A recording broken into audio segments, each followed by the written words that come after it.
Good afternoon, everybody. I'd like to thank you for joining us this afternoon. We are very excited to host you today. I am Tammy Dupreez. I work for Progress. I'm in marketing, and I will be the host today.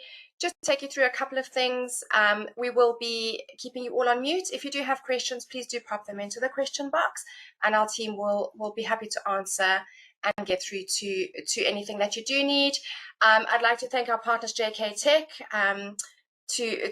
for hosting this webinar with us and for joining us. It's always good to work with our partners, and we look forward to the content that they have to share with you today. I'm going to hand you over to Connor Patton. He is going to do some good introductions, and we will then start our presentations. Thank you. Thank you, Tammy. Thank you, everyone, for joining today. My name is Connor from Progress Software, and I'll be introducing the agenda and some of the speakers. And it's great to see such a large audience for today's webinar, which is on the topic of modernizing applications to accelerate digital transformation with a focus obviously on Progress and OpenEdge. So I'm going to be speaking very briefly about some recent OpenEdge 12 updates today, but I'm going to keep my part very short because I want to allow you to hear mostly today from our valued partner, JK Tech, and also our valued customers, AFB and DPD. And they're going to speak about their real-world experiences with modernization in their Progress OpenEdge applications and accelerating digital transformations in their companies. So the speakers today will include two customers who are driving innovation in their respective organizations, and in alphabetical order. We'll have first Andrew Jones, who is the head of IT development at AF Blakemore, and then Colin Kennedy, who is the executive director and CIO of DPD in Ireland.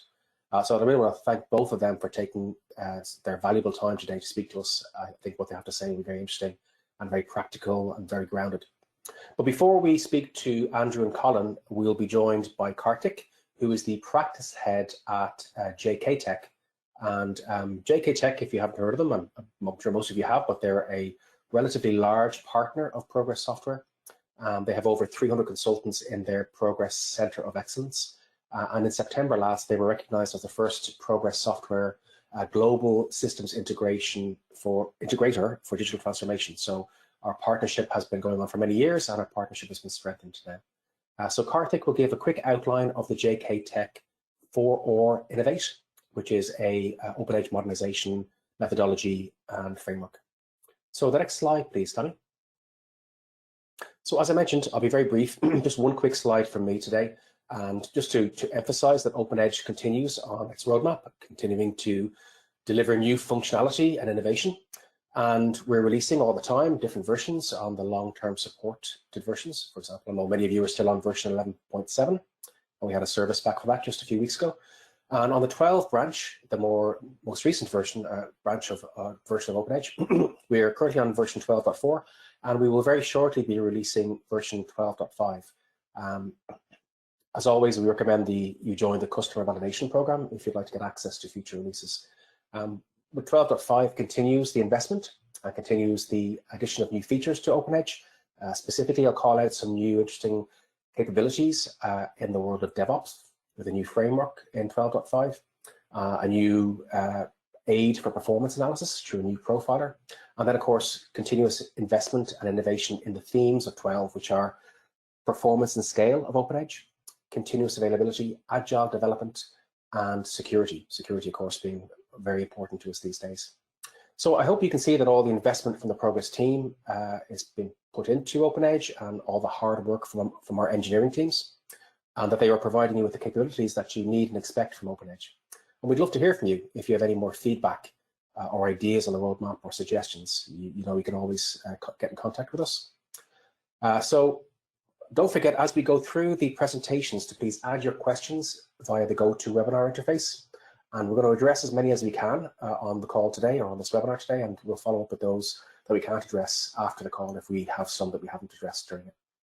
So that's my section. So next slide, please, Tammy. And I'm going to hand over now to Kartik from the JK Tech team. Kartik, sure. Thank you. Thank you, Connor. Thanks for that introduction, and welcome everyone over to the webinar today. And I'll be talking about JK Tech to start with. So Tammy, can you move to the next slide? Thank you. So just for everyone to know what JK Group is all about, we are one of the largest group of companies with presence on the aerospace industry, the defense industry, all the way to retail and fashion. Our revenue segment is about 7 billion, as you can see, and we specifically are JK Tech, the IT arm of the JK Group of companies. So this is a global conglomerate, and we are very strong within our Progress and QAD as partners. We do work closely with these companies as partners, and we have a very strong relationship dating back 27 years with Progress itself. And our financials have been very strong in terms of the existence. You know, we have over 20+ years of very strong balance sheet from a revenue perspective. The talent pool is pretty large. It's around 300 consultants that which is just on the Progress side alone. And apart from Progress, we do have the QAD side of practice itself. Our industry segments where we kind of really deeply focus is manufacturing, retail, CPG, and healthcare, as well as insurance. And our emerging solutions from a framework per se is on hyper automation and also the JK Tech Smart Dairy framework. Tammy, over to the next slide. Move that. Thank you. All right, so today we have gathered to discuss about the modernization, right? We are talking about various facets of modernization. So basically the application modernization. Today, application is pretty much very tightly integrated with your backend systems, which is your database, where it's a system where that's your system of records where everything is managed. So we'll start off with business considerations in terms of why companies would look for modernization. So the primary thing has been, we've all noticed during the pandemic, which has been the most unfortunate thing, but we have really seen the kind of disruption that brought over to the companies and for the individuals overall across the world within a span of few weeks and months. And as a result of it, digital transformation has become really, really key for all our customers and the end users. So a part of this is the most important aspect of it is the user friendliness of the application, because a lot of these applications for years have been very business centric. It has always been operated on a very legacy platform. It's been very difficult, quite rigid to scale things up. But however, with the pandemic, things have really taken a different stage altogether. The companies which were not really focused enough on digital transformation were the ones which felt the real pain in terms of business and the revenue hits that they had from a financial standpoint. So it's important as long as you are able to make your systems available, it's really scalable, and it's very, very user friendly for the users, because the attention span of users is extremely important, and as well as the overall usability of the application is absolutely key. And this is the main focus of all the businesses across the industry segments that we have just talked about today. So over to the next slide, Tammy. Thank you.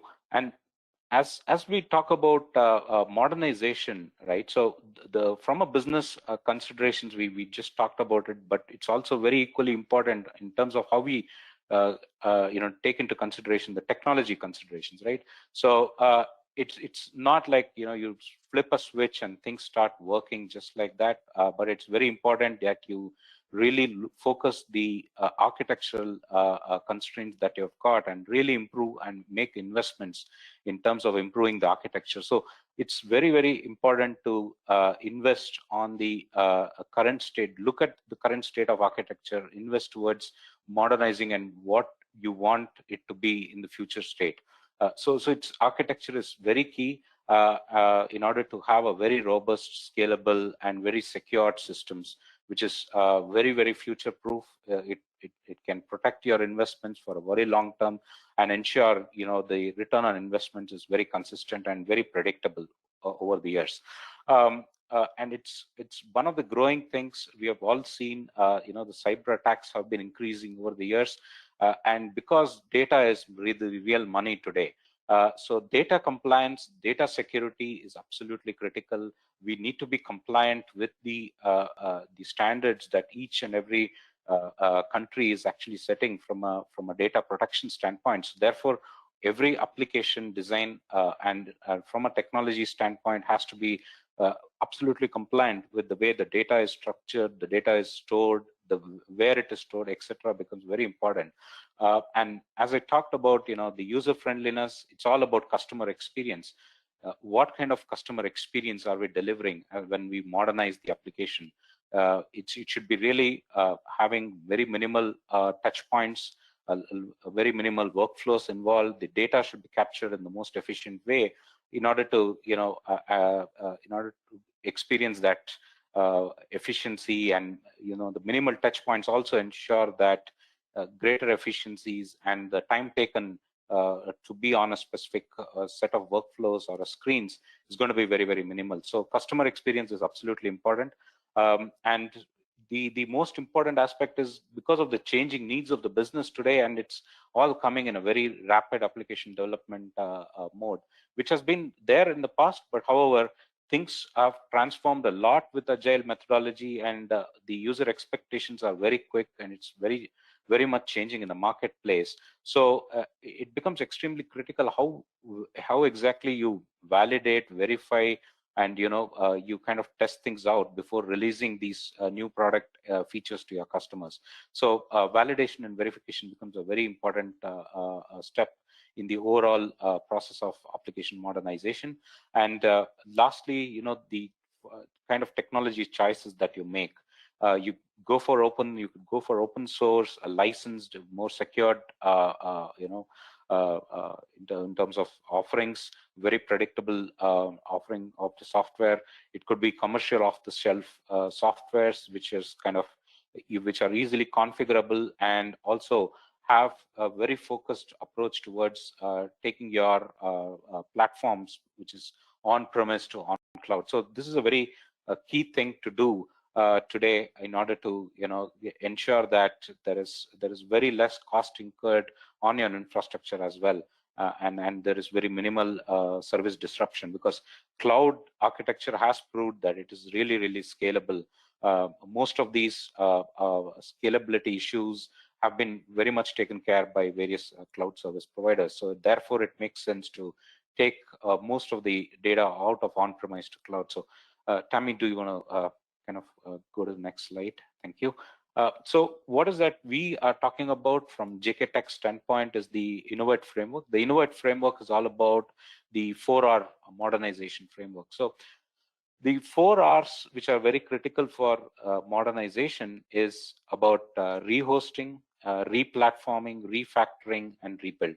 So as I talked about, rehosting is all on cloud, going from on-premise to cloud. This is a very important step today. Today cloud is really flexible, scalable. It can take your existing application as is, move it to the cloud platform. This itself brings in a lot of efficiencies from an infrastructure costs. It gives you a lot of benefits there. So that this is a very first considerations that we recommend our customers to make. The second one is all about replatforming. Replatforming is all about, we are talking about upgrading your dated version of OpenEdge if you are on, because an unlicensed or not supported version of OpenEdge is not the place to be, particularly because it's a mission critical application which is being supported and it's being run using OpenEdge. So your record is absolutely important. Data is critical. So therefore, we recommend all customers to come on to the latest long-term release of the OpenEdge, at least either it is 11.7 LTS or to 12 LTS. So 12 is the most recommended platform. The lot of enhancements Progress has been working on, and we have seen the difference which OpenEdge 12 brings in terms of performance, the scalability, the security features that OpenEdge offers. And I'm very, very sure that all customers will be able to take advantages of it.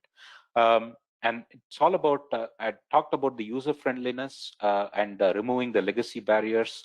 So most of the OpenEdge applications, if they are on a graphical user interface or a character user interface even today, it's really time to take that off from that sort of an interface. Even though it perfectly works, it does work from a business standpoint, but as and when we are scaling up, we need to think about how our investments are going to be, either from +5 years from today or +10 years from today. Therefore, it's all about how do you restructure and optimize these, the existing codes in order to, deliver the rich text UIs, which is kind of accessible throughout any device. So it has to be device agnostic. And we are talking about also rebuilding it. Rebuilding is a little different in terms of how you are actually rebuilding, considering the latest architectural principles. So the most preferred architectural principles today are about microservices when it comes to the redoing some of the business layer of things, and it's all about micro front ends when it comes to the how you are delivering the UIs in the most efficient way. So therefore, you need to really reconsider and rebuild some of those of your applications in case it is on a dated architectural principle. Tammy, over to the next slide. Thank you. So here is a quick snapshot of what we've been talking in the previous slide. So this is about how a typical OpenEdge modernization journey would be for most of our customers.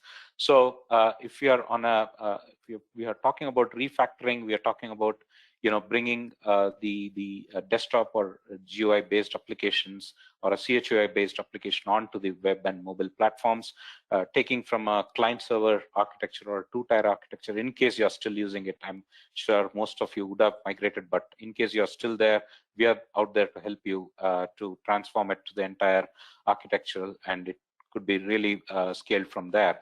And these are about so there are a lot of advantages of doing it, because you're going to be cloud ready, you're going to be DevOps enabled, which is going to ease out a lot of your deployment pain points that you might have in your existing platform today. We are also talking about the replatforming, which is taking your unsupported or the old version of the Progress software and to the new version. And it's also about taking, in case you are on an old OS, which is kind of being retired by your OS service provider, you can actually bring it on to the latest OS, because that's a very key thing, because you can't have your application or database run out of unsupported OS. We're talking about rehost. Rehost is all about, I've been talking about front ends. The front ends can be, where do you host your front ends, right? So you can have a different strategy to you can bring in only your front ends to the cloud, or you could have your business logic as well as your DB on the cloud, or you can have everything all together on the cloud. So these are different strategies which we can work with our customers depending on their needs. So that's part of the rehost that we suggest. And rebuild, as I talked about it, it's all about really re-architecting. From a re-architectural principles, it's all about microservices and ensuring your platform is on a micro front-end UI. So this is a very critical area, and if you are looking for delivering best-in-class software, I think you should consider the 4R Innovate framework. Tammy, the next slide, please. Thank you. Now, the big question that all customers would have in mind is, how do I test when I modernize? Because I'm changing a lot of things here.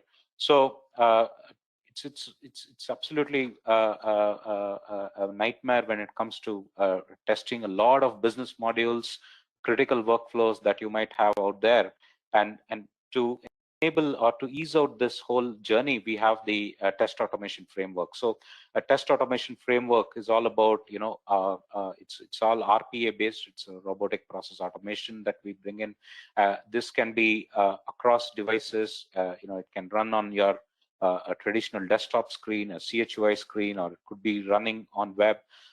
It kind of executes your workflows end to end, and it really gives you that edge in terms of gain in productivity. We have really seen 33% direct productivity gains, no matter in what complex environment we have these bots being placed on. Once you train it, you deploy it, it's very much reusable, and you can pretty much integrate seamlessly in your DevOps platform. And we pretty much see customers can really benefit out of this particular test automation framework, which we have at JK Tech for Progress, QAD, and other technologies as well. Tammy, over to the next slide. Thank you. All right, so we have a very strong, predictable engagement lifecycle when it comes to modernization. It's all about discover, assess, strategize, deliver, and value realization. So discovery phase, we do a very focused discovery phase with our customers, followed by the strategization phase. And then we do a predictable delivery using agile methodology. And we also, once we deliver the projects, we have a very good governance model as part of the execution, which is being used in the delivery phase. And the value realization is all about, we measure the ROIs, and we constantly monitor the KPIs that you see out of the value that you derive from the entire modernization journey. And then we also hand it off to the multi-year AMS support, which is absolutely critical in order to maintain a steady state of the application. So with that, Tammy, I just wanted to quickly make an announcement here to all our customers joining on this webinar that we are really excited to give a 50% direct discounting on the discovery phase, in case anybody wants to really come on have a conversation with us in terms of doing a modernization of their existing applications or databases. So with that, thanks, Tammy. Over to you back. That's great. Thank you, Kartik. And certainly from your presentation, the section on the robotic process automation, or RPA, I really view as an innovative use of that exciting technology in this area. In my experience of viewing modernization projects, the testing phase can be a very time-consuming stage. So anything at all that we can do to reduce that mundane manual testing or testing stage is very welcome. And I'm sure many of the people in the audience will understand that challenge as well. Yeah. Okay, so the next section and the final section will be the questions from our valued customers. So I want to just encourage you also, everyone on the line, if you have questions that you have, to please put them into the chat window, either for the section from JK Tech or also from our customers who are going to present their scenarios now and answer questions now as well. We have some questions already. I'll address them, but please add more. And the first person I'm going to introduce will be Andrew Jones, who's the head of IT development at AF Blakemore. Thank you for taking the time to speak with us today, Andrew. Really appreciate you taking the time. So by way, as a first question, really, but could you please give a little bit of introduction to yourself and your background and that of AF Blakemore to set the stage for what you use with Progress? Okay, thank you, Connor. Well, I'm Andrew Jones, head of IT development at AF Blakemore and Son, and we're a wholesaler, food service supplier, fresh foods, and spa retailer with 7 depots across the country and around about 280 company-owned convenience stores for over 100 years with 8,000 employees, and we turn over about 1.2 billion per year. My role is responsibility for 2 warehouse management systems, one for food service and one for wholesale, and all the integrations that we have with a plethora of third-party solutions for price promotion optimizations, invoicing, portal, sign-on glass, and our B2B solutions. Over the years, we've moved away from trying to do everything ourselves, and there's a lot more use of SaaS solutions these days and integrating with those SaaS solutions from our core systems. We currently use OpenEdge 11.7.5, predominantly using terminal servers on a Chewy interface for our warehouse operations, and a web client GUI application for our commercial team.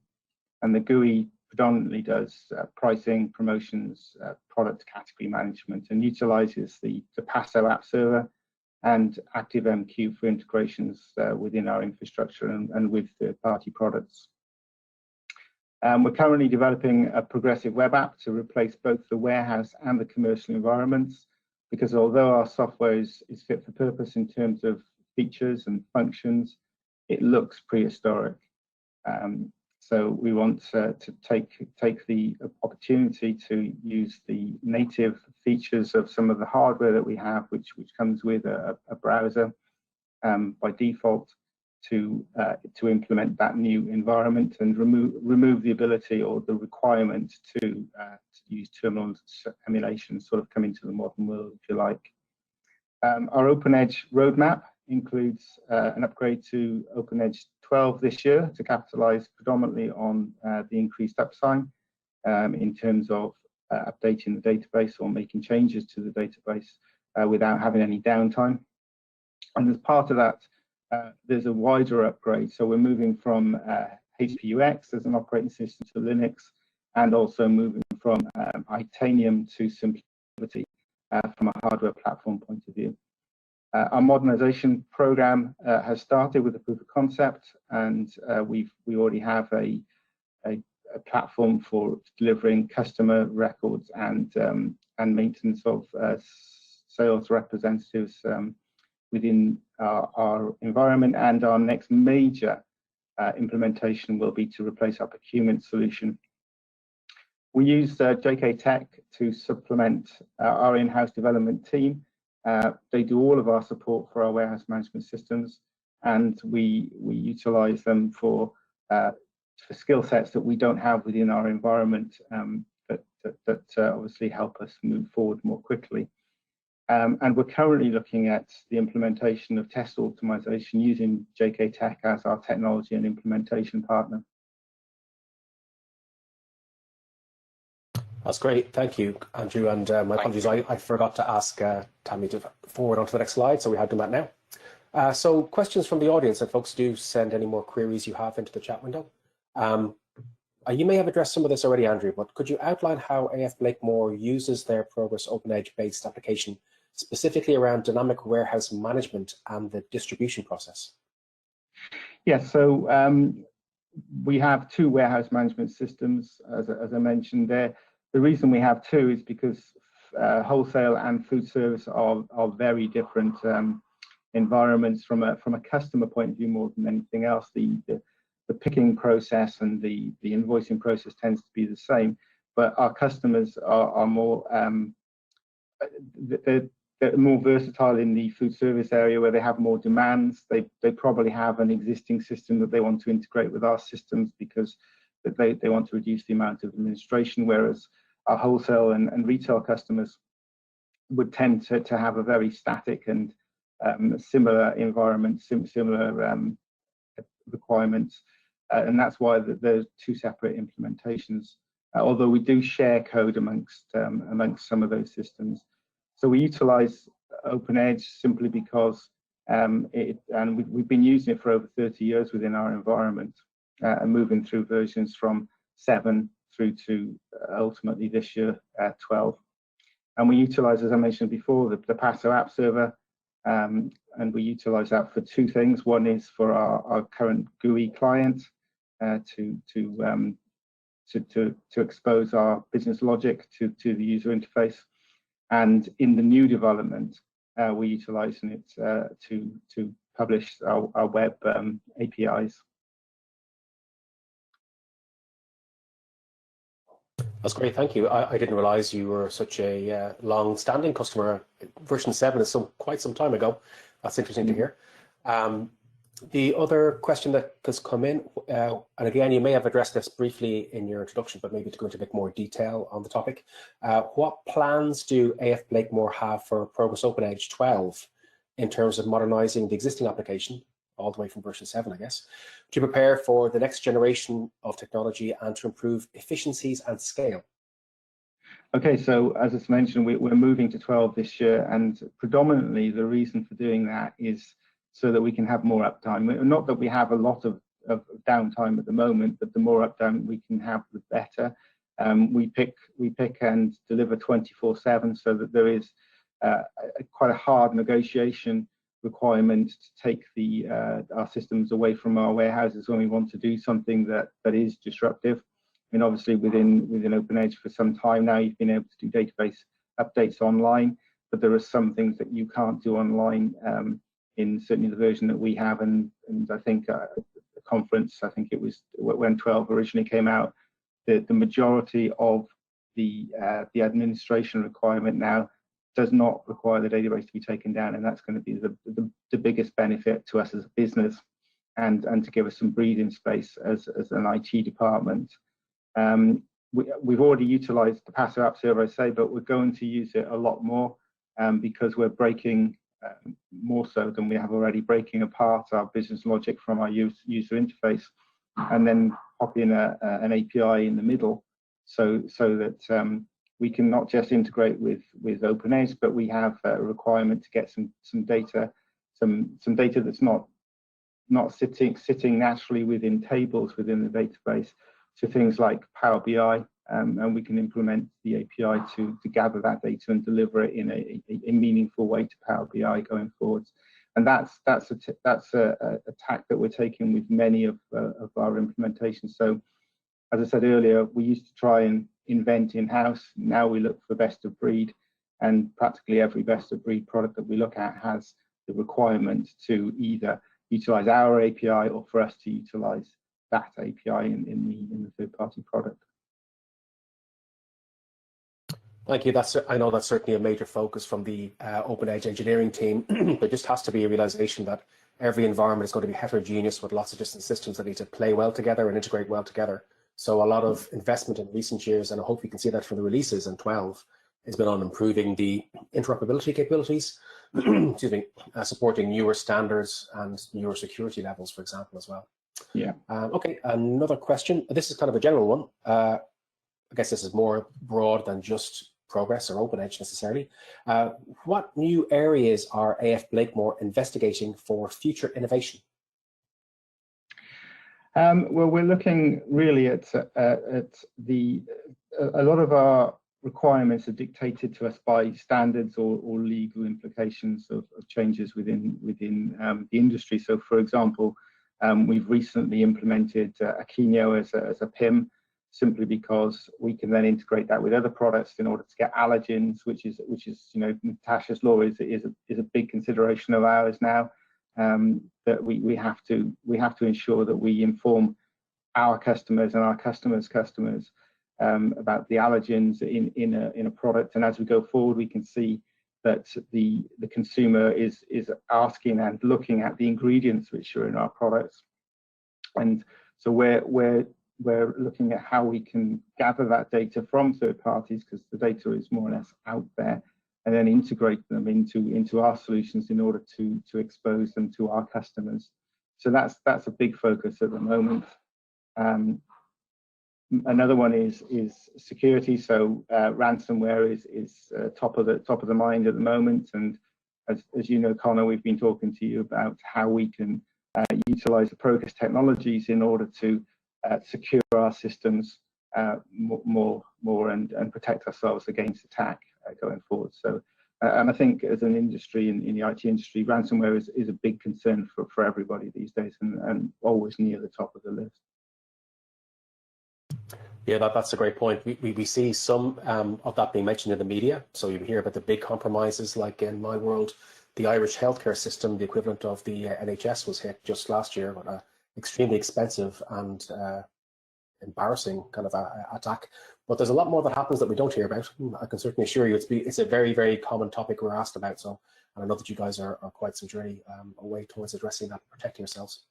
Okay, there's more questions, but we can what we'll do maybe for now is I'll hand back to Kartik. And before I do that, I'll just encourage you, if you do have questions, please put them into the chat window and to submit them. And we'll come back at the end if we have time. I think we will, to address the other questions. But for now, I guess, Tammy, if you could move on to the next slide, please, and I'll hand back to Kartik. Yeah, sure.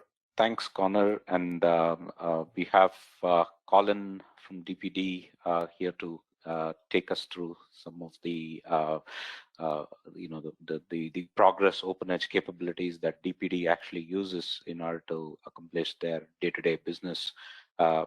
So over to Colin. Would you like to talk about the way OpenEdge and the related technologies are being used at DPD today? Sure.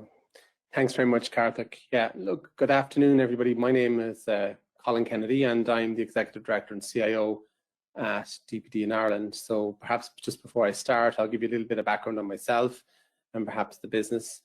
For those of you who don't know ourselves, who don't obviously buy on anything on the internet, DPD Group is the #1 parcel operator in Europe. We operate on 4 continents, and we're ultimately owned by La Poste, which is the French post office. We employ over 100,000 delivery experts in 2020, and we deliver approximately 7.5 million parcels each and every day, and that was in 2020, which is staggering. 1.9 billion parcels we delivered in 2020. In 2021, when our numbers get counted up, we expect that to exceed 2.4 billion parcels delivered in 2021. We operate under a number of brands, DPD. We also operate under the Chronopost brand in France, Seur in Spain, and BRT in Italy.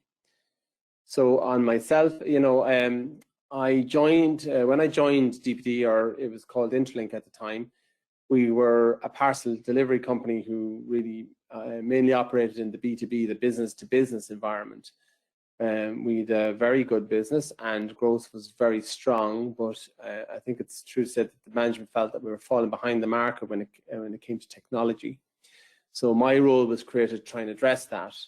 And my role is one of transformation. My teams and I create the environment, the tools and services to help support and differentiate DPD in the marketplace, and also to set us up for the future growth that we're seeing and expecting, which is really strong.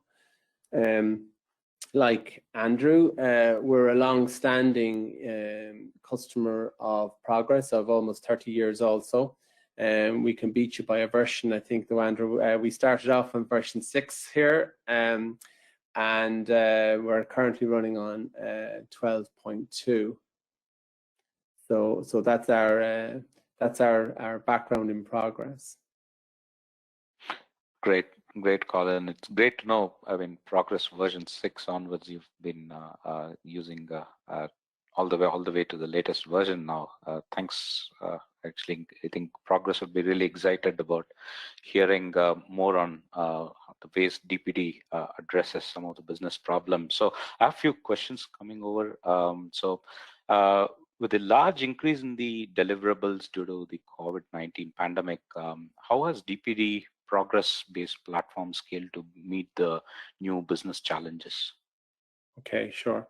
Before I answer that, I should point out I'm not here for. I wasn't here for the whole 30 years. I might look like it, but I'm not here that long myself.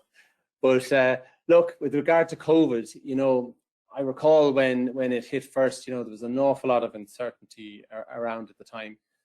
People were concerned about their families, their health, their jobs. And with that level of uncertainty and fear, it's unprecedented in our lifetimes. So we, like a lot of businesses, began to plan for the worst. You know, we started working on business scenarios which might see a reduction in our volumes by 20 or 30 or 50 or even worse percent. But thankfully for DPD, it turned out to be a very different story. Consumers started to buy online and in numbers that, you know, we'd never seen before. And within 4 or 5 weeks, we were facing what was quite frankly a tsunami of parcels. We were seeing volume increases of over 220%.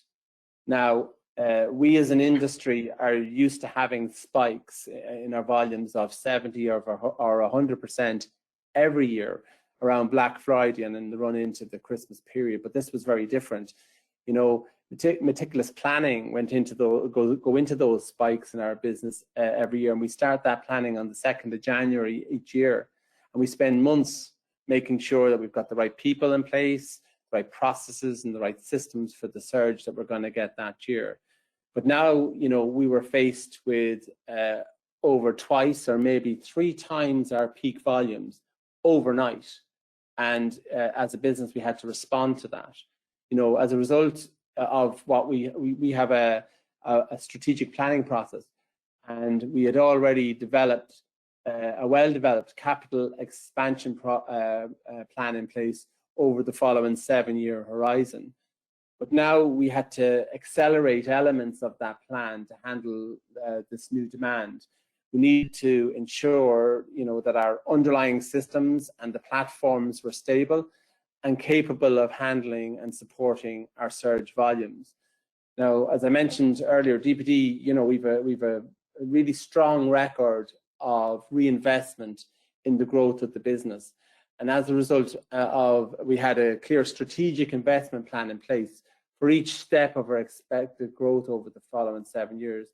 So having that documented already helped us to expedite our plans when we realized we'd have to call in that investment up to 4 years ahead of when we had previously thought we'd need it. So by autumn of 2020, we were already at our forecasted 2023 volumes, and we had revised predictions that would have us at our 2025 volumes by autumn of 2021. And as it happens, that came to pass, and we surpassed it by quite a considerable amount. So, you know, it was a testament to our ongoing commitment to reinvest in the business, but that we really were in a great position to meet and expand upon our core assets. It's true to say that for me, the key to managing our growth has been our ongoing investment and building on a really strong foundation. Because, you know, when you start to build anything, you know, it's a house, a team, a solution to a problem. It might sound obvious, but, you know, the first stop for us has always got to be, you know, the foundations.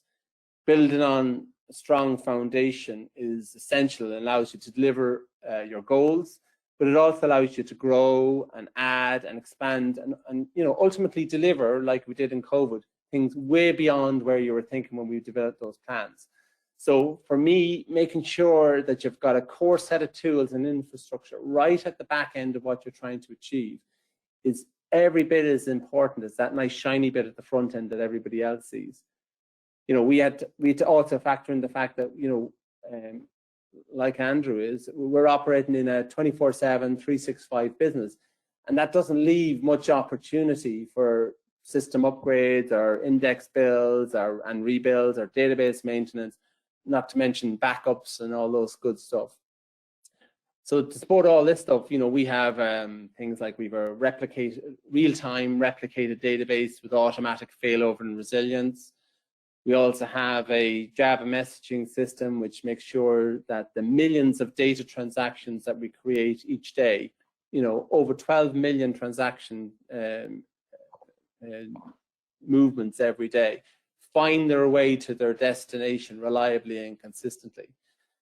And in addition, you know, with Progress, the database technology allowed us to implement the necessary tools you'd expect, such as online database backups, online indexing and compaction, And these options were really essential to reducing downtime while improving performance and our ability to handle the spikes and in volumes that came along.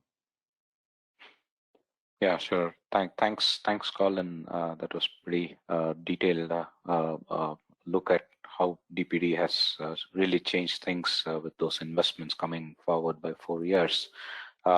So another question, Colin, I'm sure this was addressed as part of what you had said, but this is the question. So what features has DPD added to the platform in recent times to improve the customer service? Right, okay, yeah. So, you know, one of the tasks that we set ourselves, I think, is how do we maintain a single point of truth for our data while integrating and exposing our systems to external systems and customers. You know, of course, we had to make sure that any system or any customer could do that, irrespective of the technology that they used. And that's why, I suppose, a number of years ago, we commenced building a really comprehensive suite of APIs that would allow us, that would work and allow us our core data held in progress to be exposed. And I would say that this, more than anything else, has allowed us to grow our business considerably. One of the most recent projects is aimed at maintaining DPD as really the most efficient carrier on the island of Ireland. We're in a pilot project at the moment with quite a sophisticated route optimization project. And this project will make the optimum use of our 2,000 plus drivers and vans to deliver our customers parcels every day. You know, the back-end data Progress database is used as part of that solution to process, all of the data needed for the task. So, and we utilize, again, via APIs, external optimization engine technology from a partner to give us the optimum routes based on a comprehensive set of criteria we provide to them. That is then used to drive automation and mobile devices to organize their drivers in, you know, the optimum way. And its scale, well, it makes it quite a unique project in Ireland, and it's really another really important innovative differentiator for us and for our business. Sure. Thanks, Colin.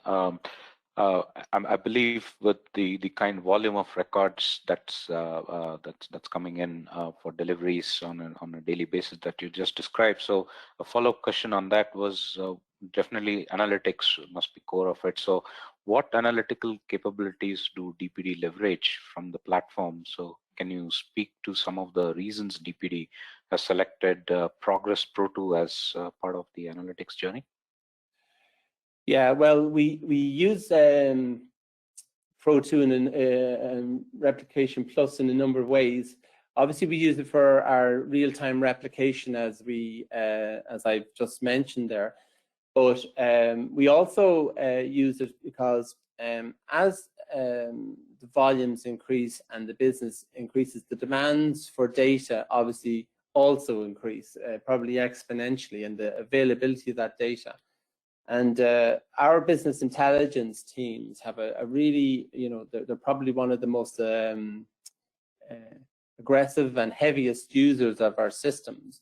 So we decided some time ago to separate out and create a replicated reporting database specifically for them.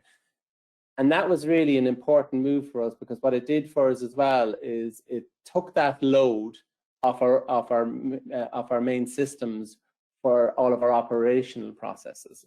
So from an analytics and reporting perspective, that was a really important move on our part. Yeah, sure. Thanks, thanks, Colin. Another question that has just come up is Regarding DPD being perceived as in the market as an advanced user of technology, as everybody can sense from what you have described so far. So what are the new areas that DPD is investigating for future innovation? So I know you just briefly talked about route optimization some time back, but are there others that you would like to talk about? Sure. Look, like probably a lot of people who are listening to today, in this particular part of the business in which we operate, we believe that we're constantly moving at pace. There's always new demands for what we do and how we do it. So from a what we do perspective, we're always looking at things from an infrastructure perspective, like moving, for example, like moving to the cloud. But we're going to do that, we think as well, but only where that provides us with the real tangible benefit to our business. So I suspect what we'll be doing is we'll be looking at hybrid solutions that will satisfy various parts of our business in various different use cases. Also, an important, it's been touched on by Connor and others a few times in the webinar so far, is an important part of our agenda is security. We continue to invest really heavily on perimeter and application level security, which includes data in flight. However, right now we're also implementing TDE, which will give us data encryption at rest. And that's a really important project for us. From a how we're doing things perspective, we also need to build out our teams, to support our aggressive growth and our momentum. We've huge amount of business knowledge created in our technical teams. The average term of service within our development team is over 7 years, and that wealth of knowledge is hard to replicate and build. It's also true to say that keeping the lights on, right, is becoming a bigger part of our everyday workload, and we had that level of expertise and knowledge tied up doing daily tasks, just keeping the lights on. So we decided that we would dedicate the more experienced teams to moving the business forward and create a new team which would look after, say, the day-to-day. So we have decided to take a cautious approach, and in association with our friends in JKT, we have set up a training and knowledge building academy, which would help us not only train newcomers on our systems, but also start and create real value for the future. And we're predicting that this strategy will really produce considerable dividends for us in the future. Yeah, absolutely. Knowledge is to be really retained, and thanks a lot, Colin, for that perspective. And now I hand over to Connor. Connor, over to you. Yes, thank you, Karthik, and thank you, Colin. Some questions along. If we don't get your question on this session here today, don't worry, we will follow up with you after this session. And one, sort of a general one, I think, Colin, you've already kind of spoken to this to some degree in your case with DPD. It's around cloud adoption, and how do you see the journey for OpenEdge in the cloud? So maybe, Andrew, I don't know what your journey to cloud has been so far. Maybe you could speak a bit about your thoughts on that. Yeah, well, we've taken a view on this over the last year or so, really, and we have a number of different solutions in the cloud. So our payroll's in the cloud, our BI is there, our finance systems with Business Central is there as well, and even our promotion and price optimization. But we've taken the decision that from a warehouse management point of view, if it's critical, we want it on site. So we don't have any plans to move our warehouse management systems into the cloud at this moment in time. Although we are considering, we use OpenEdge replication at the moment, and we replicate across different sites. And we are considering whether we should replicate into the cloud rather than to another site.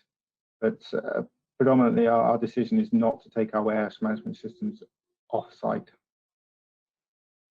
Yeah, I would see that. I mean, every customer's journey is different. I think for the kind of highly interactive core mission critical system, that's running a warehouse or several in your case, I can see the advantages of having that close to the site and just everything within your own control. And another question, and I guess this would be for everyone in the audience, and so I don't have visibility here for who sent this, but thank you for all your questions. Great session. What about modernization in respect to AI ML, which I guess would be artificial intelligence and machine learning, with Progress OpenEdge? What are your observations in this area? I guess, Kartik, before we go back to the customers, I guess I'll ask you from the JK Tech's perspective, what are you guys doing in that area? And then we'll go to Andrew and Colin. Yeah, sure, Connor. So with respect to AI/ML, the way we are looking at it is, Progress OpenEdge primarily being absolutely a mission-critical database where you have the business layer which is intact, right? So all the business logic is in there. AI/ML is a kind of a layer which is on top of, how do you leverage that data, the intelligence which is out there in the data, bring that data on. So we are primarily looking at connectors to the OpenEdge systems, right? So that these connectors can then work with the already proven libraries out there with other kind of platforms that are out there, which could be based on open source like Python, AI/ML capabilities that it brings in. A lot of rich libraries it has. So how did it all go? It's all going to talk to the OpenEdge DB. So the connector is a key out there. And even if you wanted to invoke some of the business logic, then how quickly or how efficiently the data can be extracted. So there could be a mix of products that we could look at along with Progress Data Direct and Progress OpenEdge that would enable establish some of these connector solutions. So that's the way we look. I'd echo that from the Progress perspective. It's such a rapidly innovating area that the view from the Progress side is, we'll handle what the core competency of the OpenEdge platform is and let you interact in the most optimal way with those AI/ML systems. But Andrew or Colin, I don't know, do any of you, I'm assuming you've spoken to this topic a little bit, both of you in your answer so far, but is there anything else on that area that either of you would like to contribute? Yeah, from our point of view, we utilize some AI, mostly in our digital platforms at the moment, so not Progress, but digital platforms in search. We're using Clayview and product recommendations, Kibo. But from an OpenEdge and warehouse management point of view, we're looking at the possibilities of automating some tasks that our computer operations team might do, like end of days, for example, capturing issues with database errors, and even at the end of day when it doesn't go to plan, and what we can do about mitigate against that automatically. So that's the area that we're looking at for AI. Very interesting. And Colin, you mentioned route optimization. I guess you guys are well on that journey. Were there any other areas of AI/ML that you're investigating that we haven't addressed already? We have done some things in around our digital platforms. We have quite an extensive suite of digital platforms available through apps, etc. But as part of our customer journey, we implemented quite a number of years ago and have evolved it quite a lot since, a very comprehensive chatbot solution. And that's the technology, whereas the technology sits predominantly outside of OpenEdge, it uses direct API links back into OpenEdge to deliver information and real-time information based on some interrogation of natural language processing by the consignee or the consumer, as we call them. And of course, on the route optimization, we had to engage in a little bit of really detailed intelligence of the data to determine the delivery point. Some of your customers or some of the people who are listening today who are familiar, say, with the Irish postal system will know that determining an address or an exact delivery point is quite a challenge, and we had to evolve some really smart technology in order to do that as part of that optimization. So look, it's an ongoing journey, as these things always are, but yeah, they're the sort of things we've been involved in. Thank you, Colin. And I'd be remiss if I didn't mention that also, similar to those strategies, Progress does have its own chatbot too, native chat alongside at the digital layer, at the Scifinity layer too, which is probably the appropriate place for that. Okay, I think we're coming up towards the top of the hour. So Tammy, do I hand back to you now? Thanks so much, Connor. Yes, that's great. So firstly, thank you everybody for joining us.